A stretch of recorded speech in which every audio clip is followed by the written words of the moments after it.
Konnichiwa, and welcome to the Samurai Way, the podcast where we dive into the wisdom of the samurai, the art of Japanese living, and the philosophies that help us live with purpose and perseverance. I'm Lori Sagawa, and whether you're here to explore Bushido, uncover the meaning of Ikigai, or just looking for a little extra gambaru, never give up spirit in your daily life, you're in the right place. So grab a cup of tea, get comfortable, and let's walk this path together. Are you ready? Let's begin.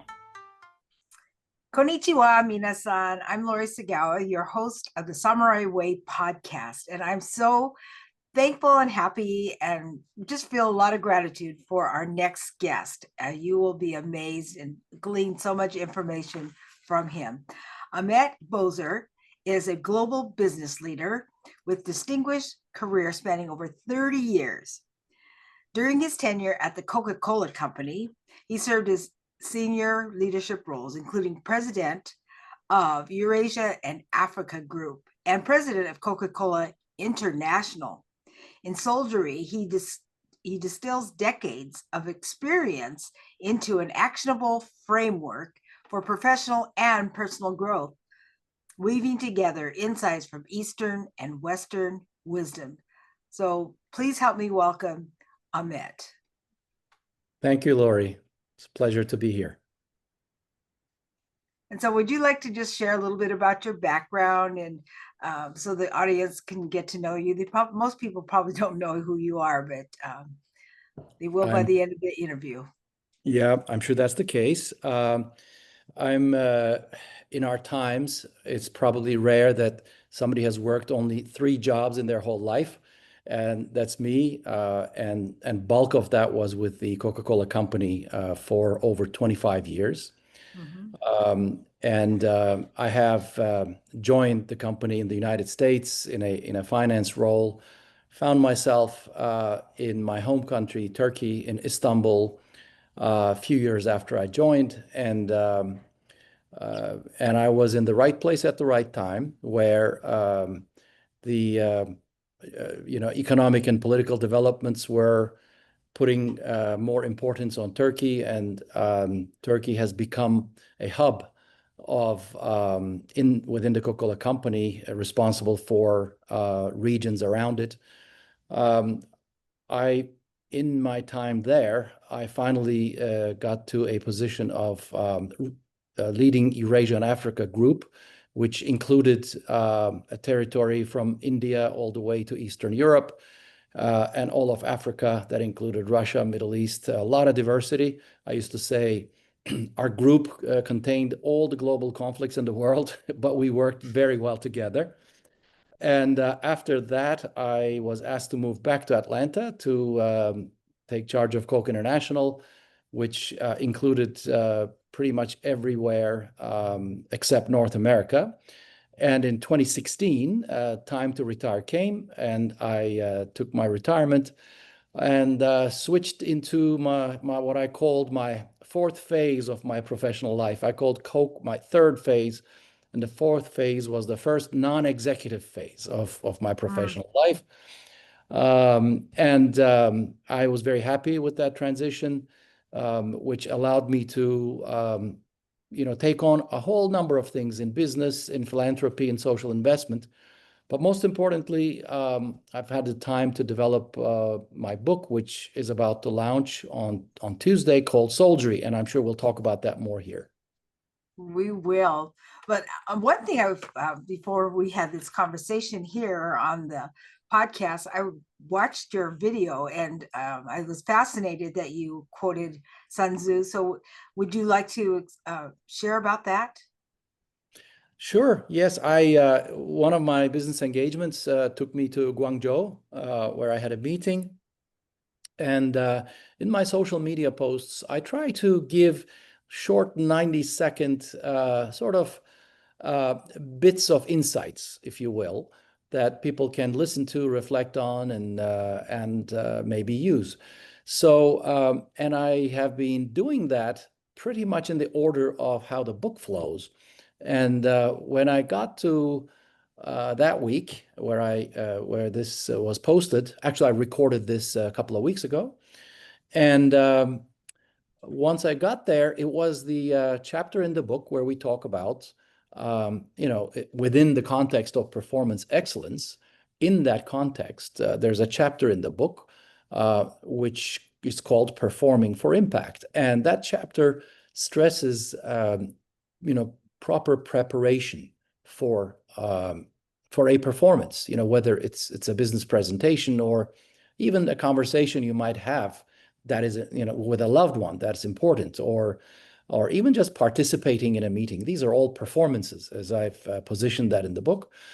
And usually in my experience, I found that, when there's like a performance, we focus so much on what we're going to say, what slides we're going to show, what we're going to wear, all either externalities and the message. We focus on what the message is. But what I found is that in any performance, whether you excel in it or not, depends at least as much, probably more than what on the state of your psychology. If during that presentation you feel down, not energized, you're not going to perform at your best. So I sort of envision this where, imagine, you're a performance artist. You probably have a coach to prepare you psychologically for that. I played basketball when I was in my younger ages, and one of the roles of the coach was to sort of motivate you, so prepare you to win. Well, in this life, as we are like performance artists of life, we have to be our own coaches. So these preparations shouldn't ignore preparing ourselves psychologically for that important performance. And a quote that I found from Sun Tzu, which is so fitting of this message, is where he says, the victorious warriors win first and then go to war, whereas others go to war and they seek to win. And that's such a wise quote. And when it was time to sort of post about that chapter, I was in Guangzhou in China, and I found it's only 1,000 miles north of where Sun Tzu lived. So Wow. that was the story. Did you use, shall we say, in your book, your upcoming book, did you quote Sun Tzu? Did you look to his readings or his writings? Yeah, I have, in writing the book, I first wanted to make sure I was clear on my message. And then for the different parts of the message, it's important that, you find the right metaphors, right quotes, right stories. So, as I sort of decided that, this was part of, the book has four main parts. This is part of one of those four main parts. I've done a little research. I said, what's the most fitting quote? What's the most fitting story? And I found Sun Tzu. Of course, in the business world, Sun Tzu being such a great strategist, there are a lot of lessons on strategy that, you get exposed to here and there. But no, I haven't done a sort of detailed, in-depth research, but how these things come up in the book is first decide what the message is, because that message has to come from within, from your own experiences. And then what's the best way to convey that message? That's where I get into researching, what to use. Mm-hmm. Kind of reminds you a little bit about Musashi. He was quite a warrior. He won more duels than anyone else. I think that was his goal, about 60. And I love some of his strategies. He would try to, shall we say, fluster, or he'd come late to battles, and that would get them, by the time he got there, well, they were all flustered, and he'd win the battle. He just had all these different strategies.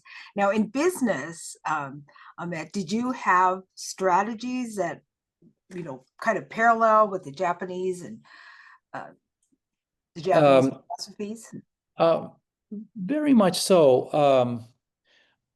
Maybe let me try to explain. And I feel very close to the various Japanese philosophies that I've come across. It's pretty much, I could say it's the spirit of Soulgery, and it's the spirit of how I tried to lead while I was in my leadership roles.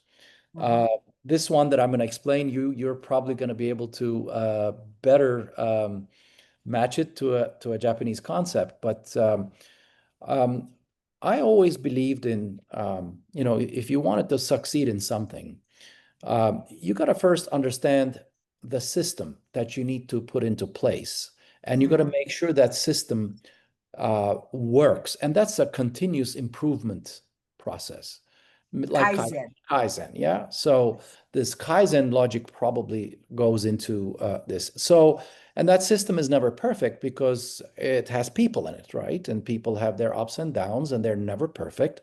They never collaborate perfectly, and the system requires that. But you can always improve it. So Yes. I've Mhm. always been a believer in that. And so, how that would translate to a consumer goods company is,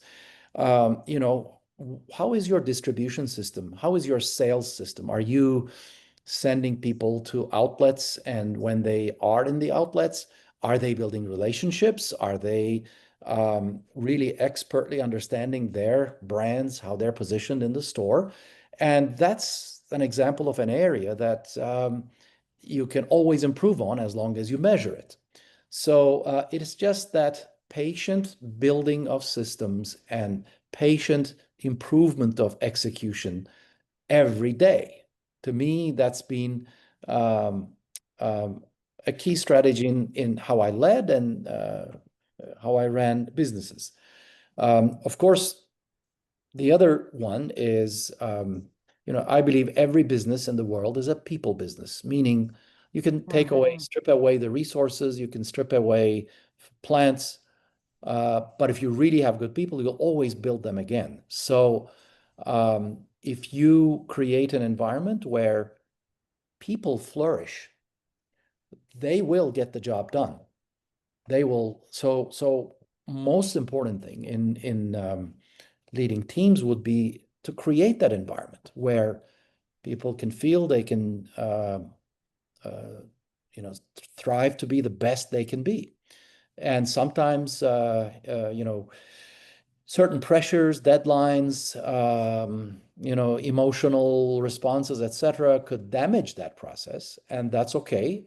Um, but it's important that you address those and you keep nurturing that high performance environment.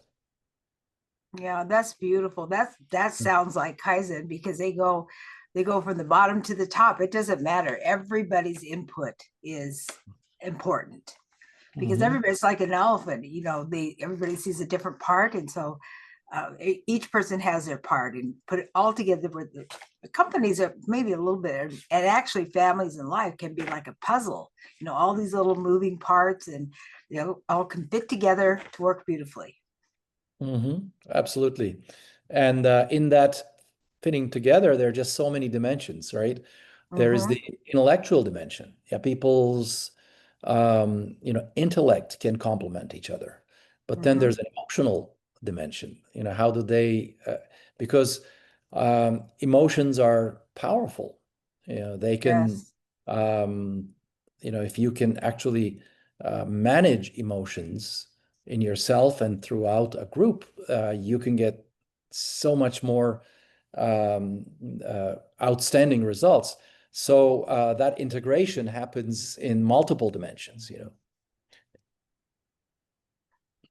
And I'm sure throughout your years you have gained much wisdom. And what would you say has been the most beneficial for you in working with people?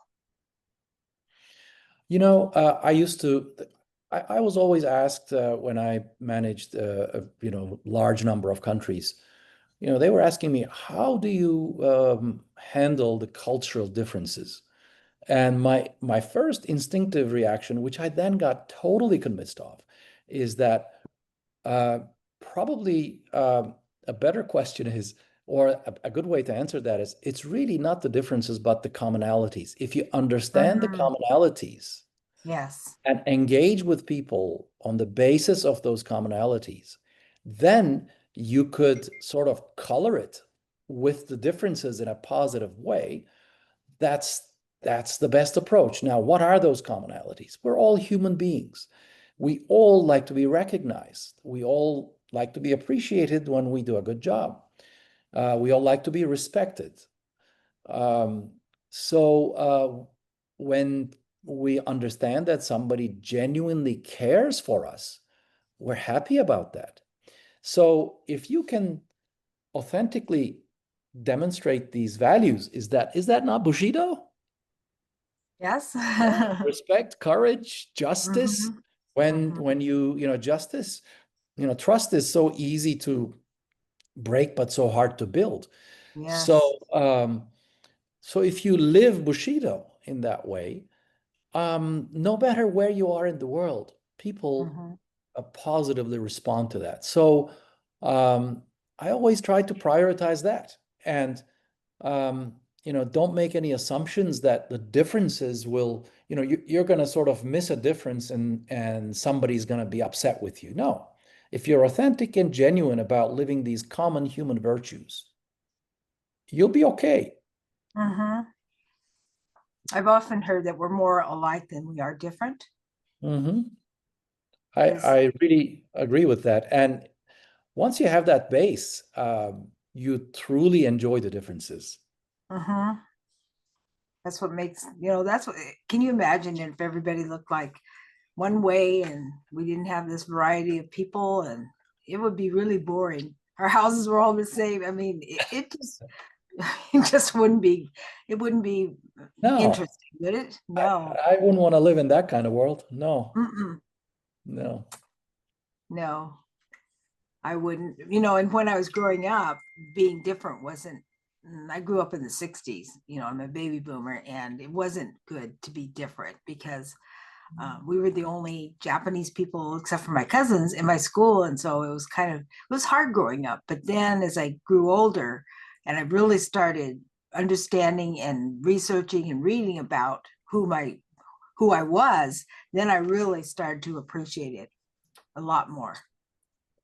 But this is one of the other kind of diversity in this world that I truly enjoy, and that I believe has sort of uh, helped me get to wherever I get to. But it's like certain countries like Japan is more on the collectivist side, like some more of a collectivist society. But a country like the United States, it's more individualistic. Mm-hmm. And none of these cultures are perfect on their own. Obviously the individual freedoms and the drive that it gives you, just you have to be better than everybody else. You have to, compete and all of that. That's great. You produce a lot of things, but there's a lot of beauty in the collective culture as well. And Yes. if so they complement each other in a very nice way. And as Yes, they people do. around the world interact with each other, they get a taste of each. They understand it. And it's that diversity that helps each person, each side, that you sort of become more whole by recognizing the other and maybe learning from it and maybe adapting some of the things. So Mhm. um, that's probably the most fundamental diversity I appreciate the most in the world. I agree with that. Do you have a long term, or is there a legacy that that you are working on to give to the next generation? Something that you want to leave behind as, shall we say, your mark or your Yeah. special gift? So what I targeted as my legacy is this book I've briefly mentioned, Oh, but it's mhm. not just to write the book because the publishing of the book is just the beginning. I It started is. working on it like 8 years ago. So I have been very personally, when I was late 20s, I was drawn to sort of self-help books because you're very young and you're trying to improve yourself.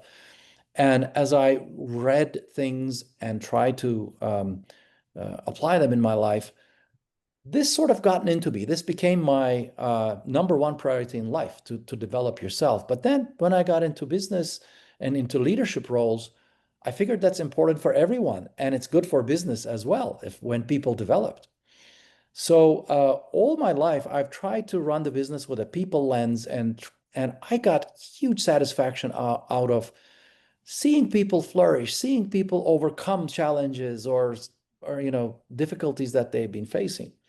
So as my career came to a close, I said, how can I serve this cause, helping people develop, find better versions of themselves in a larger scale?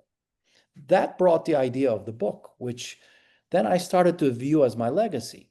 And I wrote Soulgery in a way that, it's very, in my view, it applies across cultures, it applies across life stages, the insights in there.